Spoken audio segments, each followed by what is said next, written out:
What is up, guys? Welcome back to CageChat MMA. We're here, of course, to preview tonight's UFC 276 card where we've got two title fights on the line and an absolutely stacked card from head to toe. It is International Fight Week. We had the UFC exhibition yesterday over at Vegas, but tonight we're in for the finale of what has been a fantastic week. And we're topping it off with obviously the main event, Israel Adesanya against Jared Cannonier for the Middleweight Title, and of course the trilogy, the long-anticipated trilogy between Alex Volkanovski and Max Holloway. Can Max Holloway claw one of those wins back and make it 2-1, and probably and most likely, if he does win, take us into a fourth chapter? Of course, he's 0-2, and there hasn't been a fighter who's walked into a title fight 0-2 against the same competitor and won. So it's an interesting night for Max Holloway. But let's kick off, of course, with Israel Adesanya, the champion. He's headlining the card, of course. He has become probably the biggest sort of draw outside of the Conor McGregor's, the Jorge Masvidal's, and Nate Diaz's, etc. Just purely based on activity. Since he made his debut back in 2018, he's been on the fast lane of this division. He's actually wiped through the middleweight division and he's taken laps of this division. Since he made that debut in February, Rob Wilkinson, it only took him 2 years to become champion. Of course, and his real run started when he defeated Derek Brunson. Of course, he knocked out Derek Brunson back at the UFC 230. Then he went on to beat Anderson Silva, Calvin Gastelum, Robert Whittaker to become undisputed. Then he made two defenses against Romero, Paulo Costa. He went to try and go for greatness, didn't he? Going up to light heavyweight, but he found out that the weight classes exist for a reason, and especially between middleweight and light heavyweight, having that 20-pound gap, it doesn't matter how skillful you are. The bigger man, and Jan Blachowicz was a better man on the night, used his wrestling capabilities to his advantage, and the extra 20 pounds that he had in the case to his advantage also, and remained and still. Nothing on the sort of, negative on Israel Adesanya. He just tried to be great and fell a bit short. And obviously came back to the kingdom and obviously beat Mandatory once again and Robert Whittaker once again. So it's fresh blood in the middleweight division for Israel Adesanya and Jared Cannonier. And Jared Cannonier has been the dark horse of the division for a little while now. Of course, he slipped up against Robert Whittaker back in 2020 on Fight Island, of course, which was a fantastic fight. But Robert Whittaker showed that he was, levels above this division. And similar to the featherweight division, which we're getting to, in this division, it feels like Whittaker and Israel Adesanya are clearly number two, or number one and number two. And, similarly to the featherweight title being 0-2, you could definitely see, Robert Whittaker, who's 0-2 against Israel Adesanya, get a third title shot despite having already lost two fights because of that. That's the disparity in this middleweight division at the moment. But back to Cannonier, since then he came back with that win against Calvin Gastelum, of course, the finish against Derek Brunson, which is ended the title shot. Of course, fantastic elbows. He's an absolute devastating machine, Jared Cannonier. And, when he was on that rise, when he beat Anderson Silva and Jack Manson, you had the down tilt around him. You had Robert Whittaker, you had Paulo Costa, Yoel Romero, you had big names, whereas Jared Cannonier is sort of resume was within his work rather than the name value. And it's good to see him finally get the plaudits. And the way he did it as well against Derek Brunson earlier on in the year at UFC 271, pointed at Dana White and said, "I'm next." And rightfully so, he's got his title shot. Now, of course, he is a former heavyweight. He has come down from heavyweight down to middleweight. Now Israel Adesanya has fought at heavyweight, albeit not in MMA. In kickboxing, he's fought at heavyweight, and he's fluctuated divisions despite not fluctuating weight too much. He said his skills do the talking. But of course, Paulo Costa's a lot more sort of powerful, a lot more broad. You see the two differences. Israel Adesanya is a more lean, tall, sort of athletic sort of character, whereas we're looking at Jared Cannonier, he has got that off switch. He has got the ability to bring those over the rights, bring those elbows, and make it nasty. And it's going to be interesting to see how that's crossed over. I think a lot of people have used the Paulo Costa fight between Adesanya and Paulo Costa as the sort of blueprint of what they expect this fight to be like.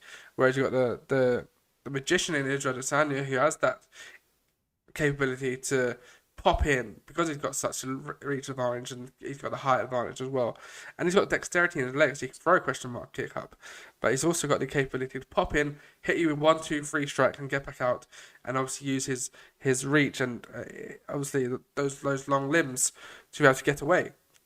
Whereas Jared Cannonier is gonna have to work to get in. He's got a few inches to build up, and we'll look at the tape in a minute. But he's also got, maybe we'll see the use of those overhand rights, a bit more grappling, maybe shooting through a takedown and then coming over the top.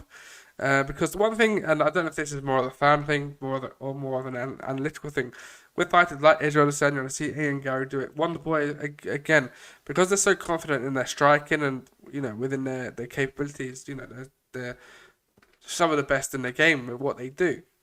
But when they start to circle out from their opponents, they leave their chin exposed and up in the air. And someone like Jared Cannonier does have the capability and the wherewithal to wait, maybe use the first strike as a feint, throw a fake jab, use the second cross as an almost target ranger, and then the third strike, because obviously usually in fighting you go 1-2.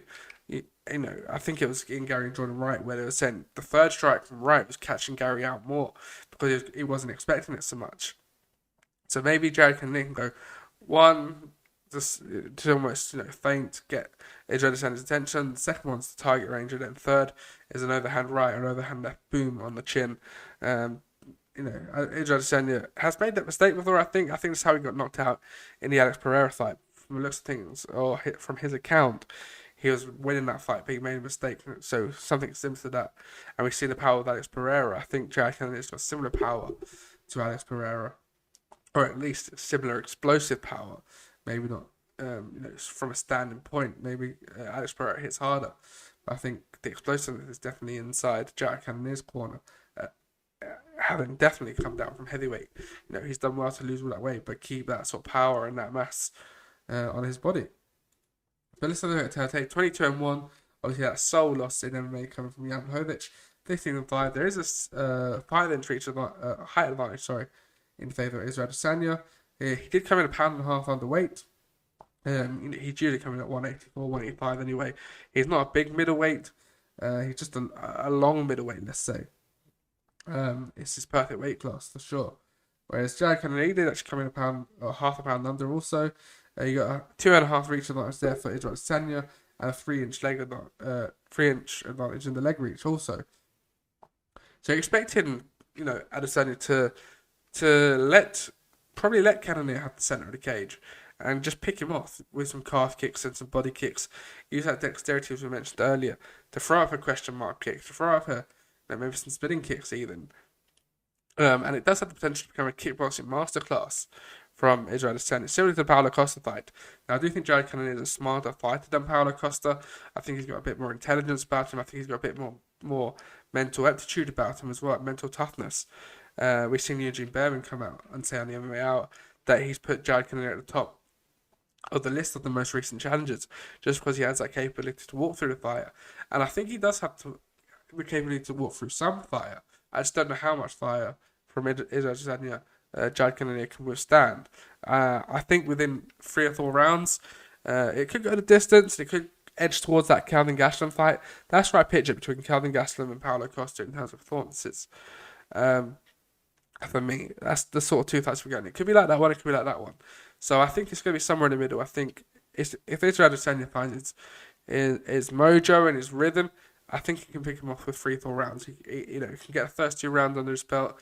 And then once Jared Cannonier starts tiring, starts, feeling the pressure, because this is his first main event and his first 5-round fight, I believe. He thought under the Khabib Gaethje card, he's thought under the Namish Andrade card. He's not actually been 5 rounds yet. So it's going to be interesting to see how he reacts to that. But he seems very calm. He seems very calculated. He seems very cerebral. He seems always very present in the moment. And he does have a lot of self-belief. So, albeit he is an underdog, I wouldn't, it's a strange one. Sometimes you just get these moments, don't you, in time, where the champion, at a time where a champion is just meant to be born. Similar to Glover Teixeira versus Jan Blachowicz, you just feel, maybe it's just Glover Teixeira's time. Bisping versus Rockhold, it's just Bisping's time. So you could definitely see an element of that. But personally, I'm going to go with Anne still, and I can see Adesanya getting it done within 3-4 rounds. I think he's just going to have too much to handle for Jared Cannonier. Now let's have a look in the featherweight division. Of course, we see Alex Volkanovski and of course Max Holloway meet for the third time. Max Holloway is 0-2. Now this one's a tricky one because a lot of people think he should be 2-0. A lot of people think he should be 1-1. It's probably an equal third for each person you ask, whether it's 2-0, 0-2, and 1-1. So it's gonna be interesting to see how this story, this chapter, this rivalry plays out.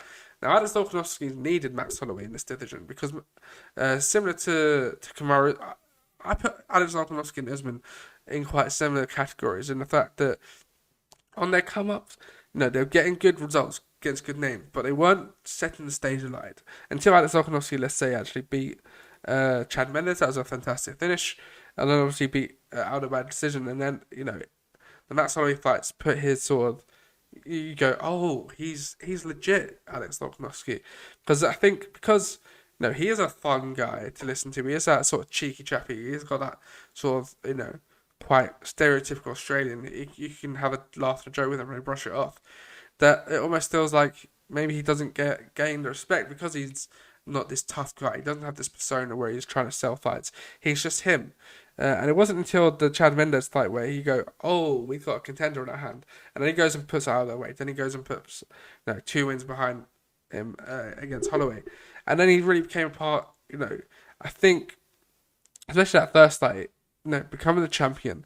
We've seen it again, Rose Namajunas, Robert Whittaker, the weight of being a champion, the weight and that change from being the challenger and the media duties that challenger has to the media duties and the sort of presence a champion is required of contractually to be on TV shows, radio shows, press conferences here and there. It becomes a different sport entirely.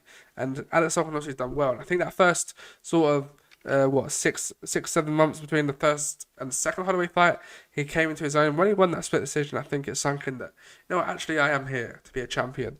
And obviously he went and put on a fantastic performance against Ortega. We saw his heart in that third round where he got put into that guillotine, which is very deep, but either side of that guillotine and either side of that third round, he was very comfortable in his performance. And then obviously he finished the Korean Zombie in 4 rounds and put blitzes on the Korean Zombie. Many thought that fight should have been stopped sooner. So he's really started to put those performances in them. The reason why I compare him to Usman is Usman was doing the same. Usman was getting decision. Good name. Then he met Colby Covington. Colby Covington ignited that. Well, actually, no. The Tyron Woodley domination was phenomenal. Picked him off over 5 rounds. But it was Colby Covington. You find your dance partner, and you light that octagon up, and we thought we were going to get two wrestlers meet inside the middle of the octagon and grapple, but they gave us a kickboxing fight, and one of the best fights of the decade, and definitely maybe of all time. And of course, Kamaru Usman since then has gone on leaps and bounds with the Jorge Masvidal wins, the Gilbert Burns win.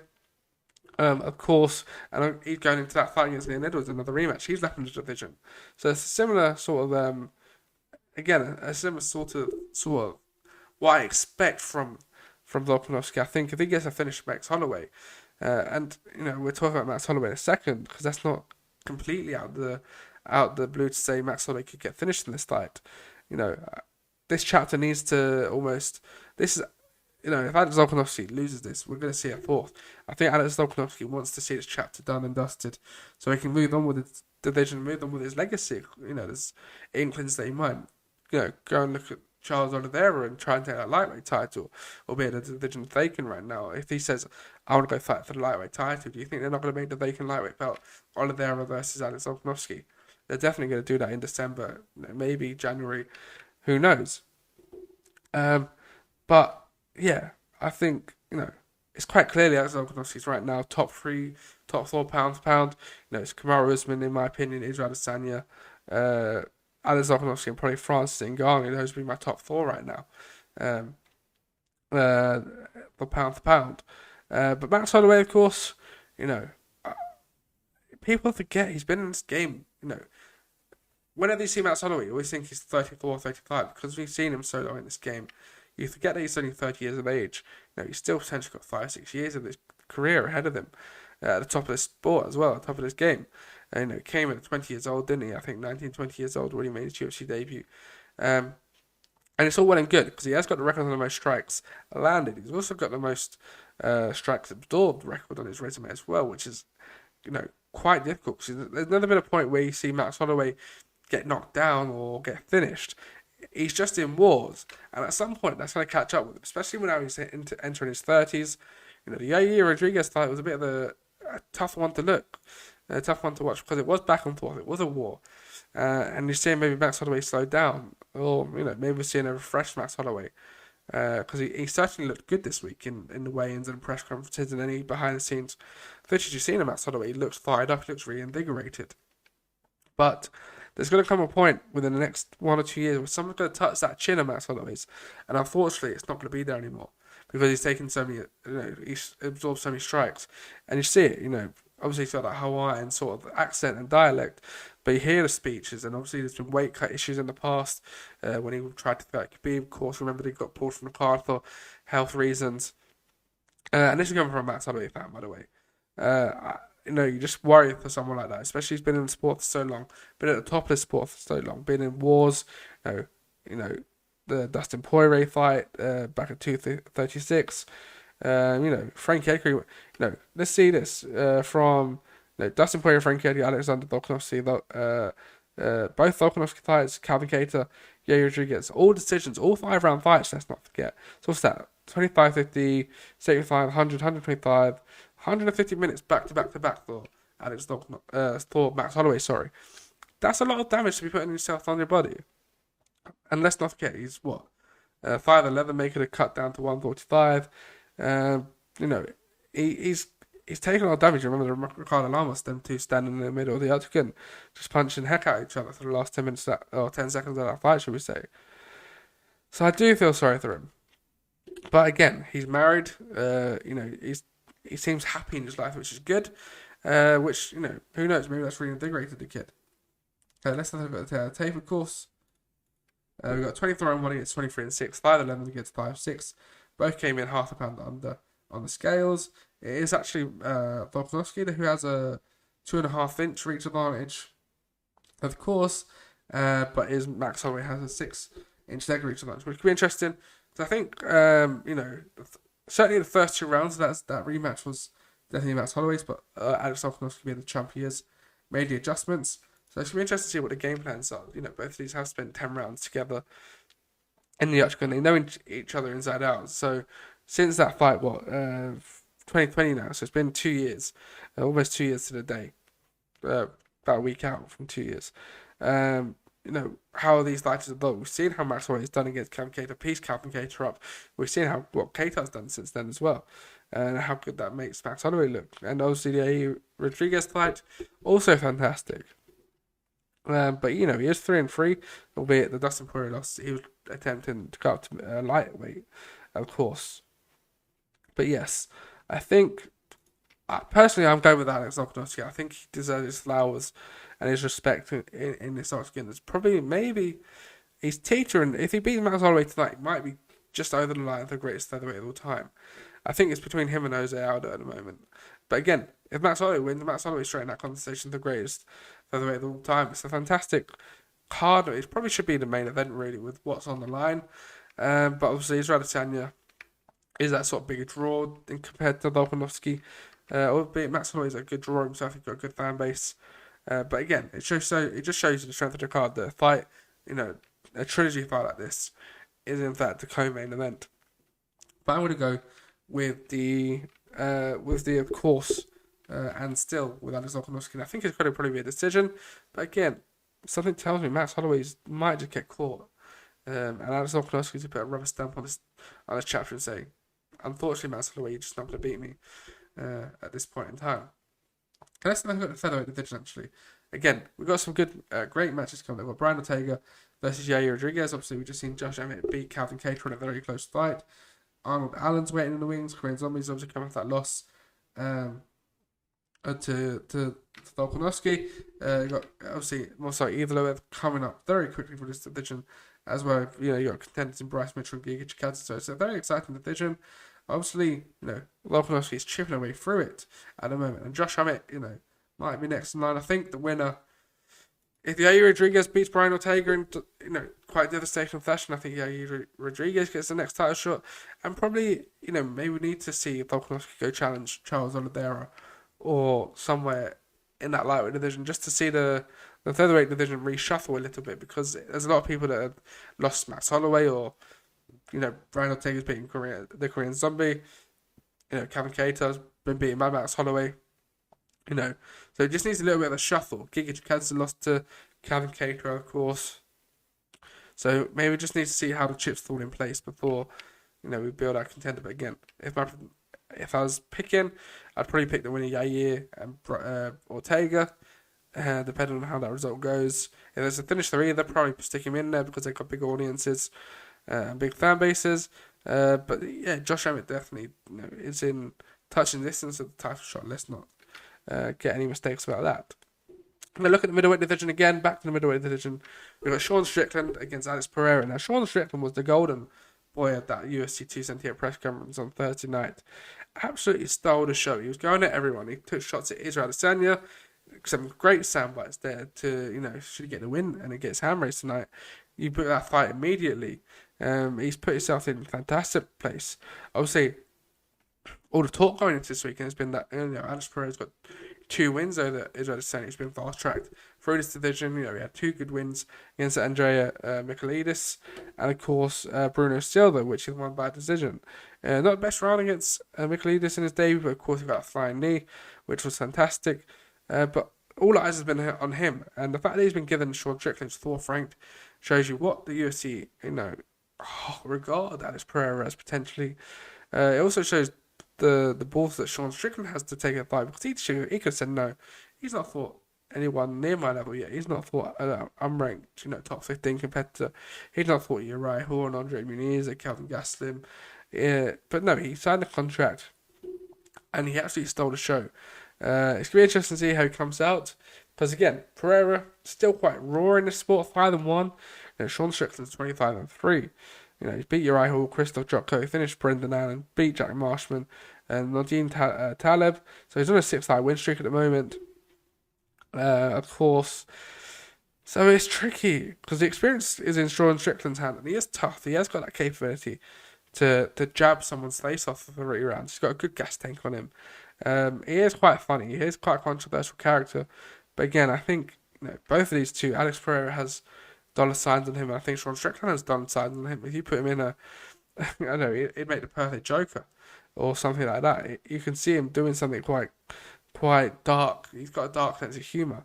He could probably be a company set. I think Brendan Sharp should sign him up, maybe. But let's see. That's tongue in cheek there. But yeah, it's a fantastic fight, and after Thursday, I'm almost in Sean Strickland's corner, because I do want to see that press conference rerun with Sean Strickland and Israel Adesanya, because those two, got a little sketchy, didn't they, in the press conference? It was definitely the highlight of the two, and obviously Max Holloway got a little bit heated on the stage too. But yeah, I'm going with Sean Strickland, and actually let's look at middleweight division. Let's see what the landscape of this division is. Of course, Israel Adesanya taking on the number 2 contender. We've already spoken about that. Whitaker versus Vettori taking at UFC Paris. Francis coming lost to Vettori. I believe Till and Hermansson are fighting at UFC London in July 23rd, only 3 weeks away from today. Paulo Costa's coming off that loss. But Uriah Hall fighting Andre Muniz tonight, and Calvin Gastelum running out the top 10. So it is a good division. And again, similar to the featherweight division, Israel Adesanya's beaten a lot of those. He's beaten Whitaker, he's beaten Vettori twice. He's beaten Derek Brunson, he's beaten Paulo Costa. You look at Darren Till to put some wins together because he has a name value, he has got that dance partner feel with Israel Adesanya. We've seen the build up a couple of years ago when we thought those two paths were going to cross. But unfortunately, Darren Till slipped up a couple of times. And it just shows you, doesn't it? Robert Whitaker, he's beat Cannonier. It just shows you the levels in this division at the moment. But it's a tricky one because that difference between 185 to 205 is such an incredible one, to the point where Even, Kamaru Usman's looking at coming out to light heavyweight. Obviously, he doesn't want to fight Israel Adesanya, although maybe he should probably push for a middleweight title shot. Um, those two artists are together.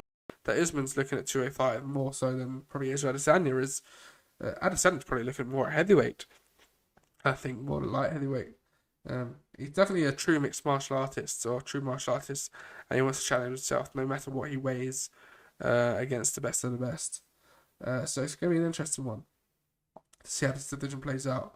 Obviously, if Pereira wins tonight, he gets that fast ticket into the title shot. But I think whoever wins tonight between Sean Strickland and Pereira should get the next title shot.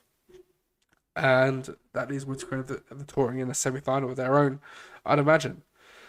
Now, of course, we have got some legends on the card. We've got Robbie Lawler against Brian Barberena. That could be potentially fight tonight. Both of these two know how to bring it into the octagon. Obviously, Robbie Lawler's last performance was against Nick Diaz, where Nick Diaz returned, but he didn't look too good in the octagon. Robbie Lawler, put a beating on Nick Diaz. Now, there's a lot of controversial sort of questions in there. Was Nick Diaz almost forced to fight? What's the reason why he was fighting? Because he didn't look good, did he, on his return? Let's be honest. He might be a fan's favourite. He might have been out for 5 years, but he didn't look like he should be in the octagon. And, when you're up against ruthless Robbie Lawler, albeit is on the back end of his career, but he's still an electrifying striker. And he put it all over Nick Diaz. It was an okay fight, I guess. It was a good sort of nostalgia fight. But obviously, Brian Barberena coming off of that win to Matt Brown, which again was a fantastic fight. Very close back and forth fight. I think he won fight of the night as well. I remember some disgusting elbows in that fight. So I'm expecting a similar fight tonight. Obviously, Brian Barberena is on a 2-fight win streak. That split decision win against Matt Brown. And I think Matt Brown was a high level competition for Barberena was than Nick Diaz, or the Nick Diaz we saw was for Robbie Lawler, which makes his fight interesting to almost predict. It seems like, again, Robbie Lawler's got his fire back under his belly because of that fight for Nick Diaz. I think that puts some fire under his belly because it can be get tricky, especially when you've been to the top of the world. You've won a world title and you find yourself slipping down further and further through the rankings. You question yourself, am I really championship quality? Was I ever champion quality? Yes, I got the belt wrapped around me, but, lost to RDA, lost to Ben Askren, lost to Compton, Neil Magny. All fantastic losses, by the way. Credible losses. But you find yourself slipping down that ranking, and then he came back to Nick Diaz, and, he looked good. But, again, I don't know how much stock I put into Robbie Lawler's win because of the Nick Diaz performance. It's a bit unfortunate there. But I do think it's going to be fighting tonight, probably.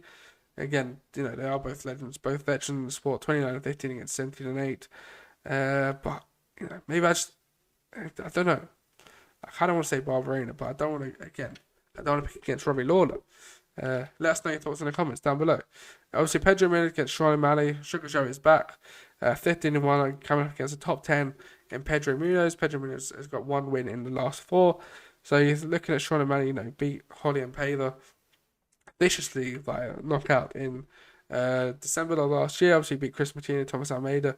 He did lose to Marlon Vera, of course, before that. So he's 5-1 in his last 6 with wins against Eddie Wineland and Jose Alberto Quinones prior to that.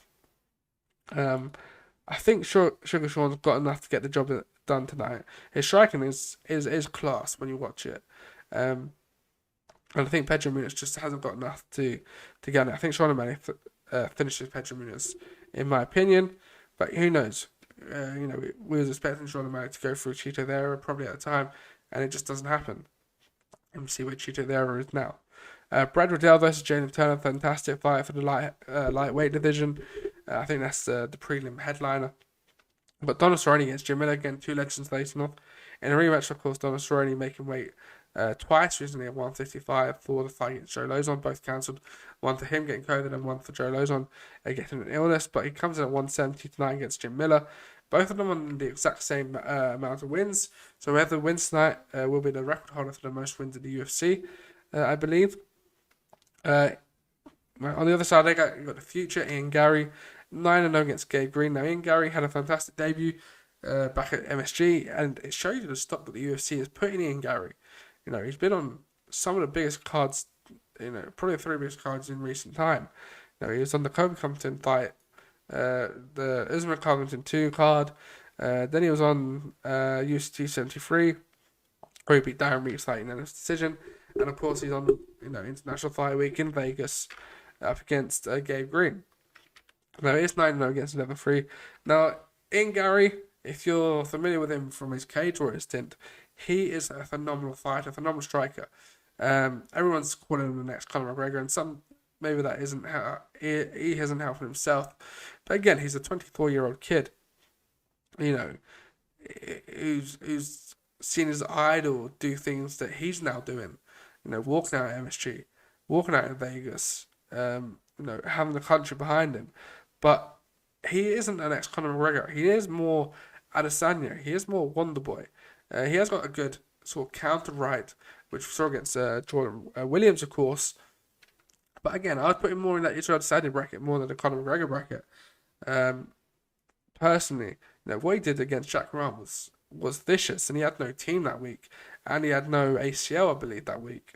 And of course, that got him his sign to UFC. The Roster Ackman win was fantastic.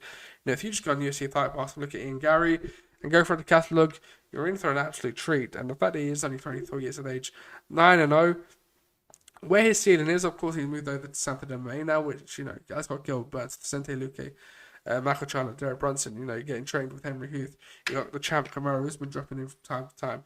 He's in the perfect spot in Florida, of course, to be training. And I think he has got a bright future ahead of him. I think there's going to be a time where maybe he slips, but I think maybe a slip at some point down the line. I don't want him to slip. Obviously, I want him to remain undefeated and climb that ladder. But I think maybe, sometimes you can learn more in losses than you can learn in wins. And I think he's learned a lot in his time in the UFC. Of course, the jitters of that first fight in that, those first 2.5 minutes of that first round before he found his feet. And then, of course, it was a good decision against Darian Weeks. But Gabe Green, of course, a good, widely competitive opponent. And they are building him up slowly. I think they've seen him and sort of Paddy Pimblett again. That's sort of not the... They get the Sean O'Malley treatment, which is probably the right treatment for them. Let's not give them for example, Alex Pereira. He could be within 4 fights fighting for the title.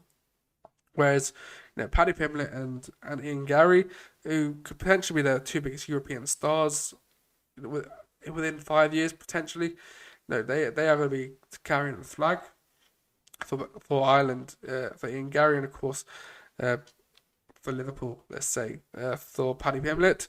But obviously, let's focus back on Ian Gary. Obviously, his opponent is on a 2-fight win streak. Finishes last guy in Johan Nessie. Philip Rowe, he got a unanimous decision. And it just shows where to watch it. He lost to Daniel Rodriguez on his debut. So it's given an interesting fight. But of course, I have to back Ian Gary. Being a fan of Cage Warriors, being a fan of what he's done. He is the future. It's just going to be interesting to see what happens. I think he's got a high ceiling. And yeah, it's going to be interesting to see how the next sort of year plays out. I think if he wins tonight, depending on how dominant it is, we'll probably see him once more, probably October, November time. And then, he's fought 3 times this year. It's been a good year for him. You got Brad Tavares against Dricus Duplessis. That's going to be a good fight. Again, middleweight division, Brad Tavares, top 15 competitor, Dricus Duplessis. Fantastic fighter, 16-2. You got Uriah Hall versus Andre Muniz. It also had that middleweight division. That's a very good fight. This is a fight that's been played or rescheduled, I believe, 2 or 3 times. Jessica Cry is now facing Macy Barber after Casey O'Neill suffered a torn ACL. So a good fight for Macy Barber, getting back in there so quickly. Obviously, Jessica Cry almost becoming a gatekeeper of this flyweight division now, with all due respect to her. But, you're expecting Macy Barber probably to get the victory and take over this division, or start to take over this division and start building after what was a tough period for her. She was talking about being the youngest UFC champion until she came up against Roxanne Modafferi. And obviously, since then, she's had some problems here and there. She had that knee injury, didn't she? Which I think she's suffered in the Roxanne Modafferi fight anyway. But she found her feet in this division again. And Jessica Cry is a good test to her. She beats Jessica Cry. Maybe probably maybe 3 wins from a title shot, maybe 2 wins, 2 good wins. Let's say you get I'm trying to think. You got Tyler Santos in there. You got Captain Chicago. Captain Chicago is always the one. If you beat Captain Chicago, you can get a flyweight title shot. Um, I'm trying to think of the rest of the division. You got Man on the Row at the moment. You got it is a very good division, but again, it's something you can skip up and get 2 wins and fight for a title, 3 wins and fight for a title. And again, because the champion's so dominant, they've beaten a lot of the challengers. You're fresh blood, and sometimes it's easier to promote fresh blood to a champion and to an audience than it is to re-fire up a fight that only lasted a round or with a dominant 5 round. That's why the Tyler Santos fight has been seen in such high regard, because we wasn't expecting Tyler Santos to bring that. We wasn't expecting to see Valentina Shevchenko look human in that fashion, because she's not looked human in recent times. She looked like an absolute animal, and it's probably again the number one pound for pound fighter, female fighter in this roster and in the UFC. So yes, she beat Montana De La Rosa by decision. Got a split decision against Maverick. Of course, you got Alex Grasso in this division, of course. But Jessica Eye will be a fantastic win. Casey O'Neill's coming through this division on fire at the moment. While we look what Jessica Eye has done, she's had some injuries herself, hasn't she? Jessica Eye, I know she had some stomach issues not so long ago. It's 15-10, of course. So yeah, she lost to Jennifer Maia, she lost to Joanne Wood, she lost to Cynthia Calvert. She's on a 3-fight loss streak, and you see that sort. She did beat in Araja prior to that. She lost that title in absolutely horrendous fashion when she got the head kick in round 2 at UFC 38. But she's again. Mason Bubble wins tonight, and you look at Jennifer Maia, you look at Joanne Wood, who's just slipped out of the top 15, I believe. Yes, Jennifer Maia, Cynthia Calvillo, Tyler Santos, Catelyn Chikagan. You look at anywhere those names, if you beat Jessica Eye tonight, and you start pushing for that title, or at least a shot at the title, let's say. And of course, opening the card is Jessica Rose Clark against Julia Stoliarenko. So it's a fantastic night. The fact that you got Uriah Hall, Andre Muniz on the fight pass prelims, you got Donald Cerrone and Jim Miller on the prelims. You got Brad Riddell, Jalen Turner, prelim headliner, and you got an absolutely stacked main card to go alongside it, which is phenomenal to see. And it's showing the UFC have been using this model since the pandemic and since fans have returned, of stacking these pay-per-view cards up, because that's what's going to bring the most revenue in. You can sell a 10, 12, 15,000 arena, bring in the pay-per-view money, and then you can use the Apex for the fight nights. And the downside is, because you get such a buzz from the crowd and from the build-up to the pay-per-views, because they're so stacked, that the fight nights almost feel a bit lackluster, a bit down. And when you're in the UFC Apex, and we've seen it with the fight nights in Columbus and London, there's something more special about them. And when you go back to the Apex, it's a bit like a training session, a bit like watching a preseason where everyone's there to take part and it means something, and there's a goal. But as a fan, you don't get so much excited for those ones. Not anymore, at least. At the beginning of the pandemic, because we're staff of sport, and we're savages when it comes to combat sport. Having those fights in the Apex, they were phenomenal. When you're especially hearing the corners and the guys in the octagon and the girls in the octagon, talking to one another, it brought us a new vibe, a new feeling. But I think it's run its course now when you start looking at packing out stadiums again as much as we can. And I know the UFC and Dana White would be onto that, because I know they love nothing more than traveling the world and selling out arenas. It is their business model after all. But yes, fantastic card, UFC 276. Let us know your thoughts in the comments down below. Are you going with Israel Adesanya, Cannonier, are you going to Anstil or Anu? And similarly, in the co-main event, are you going Alexander Volkanovski or Max Holloway? Is it going to be a 3-peat for Volk, or is it going to become 2-1 for Max Holloway and get one back and put us onto a 4th fight? And also let us know in the comments, outside of those 2 title fights, which fight are you most excited to see tonight? Of course, I would probably say I'm going to go with Brad Riddell and Jalen Turner, and probably Ian Gary, just as a standalone fighter as I want to see. But Brad Riddell and Jalen Turner, it does get the mouth watering a little bit. So yes, let us know your thoughts in the comments down below, and I'll see you guys on Monday for a review.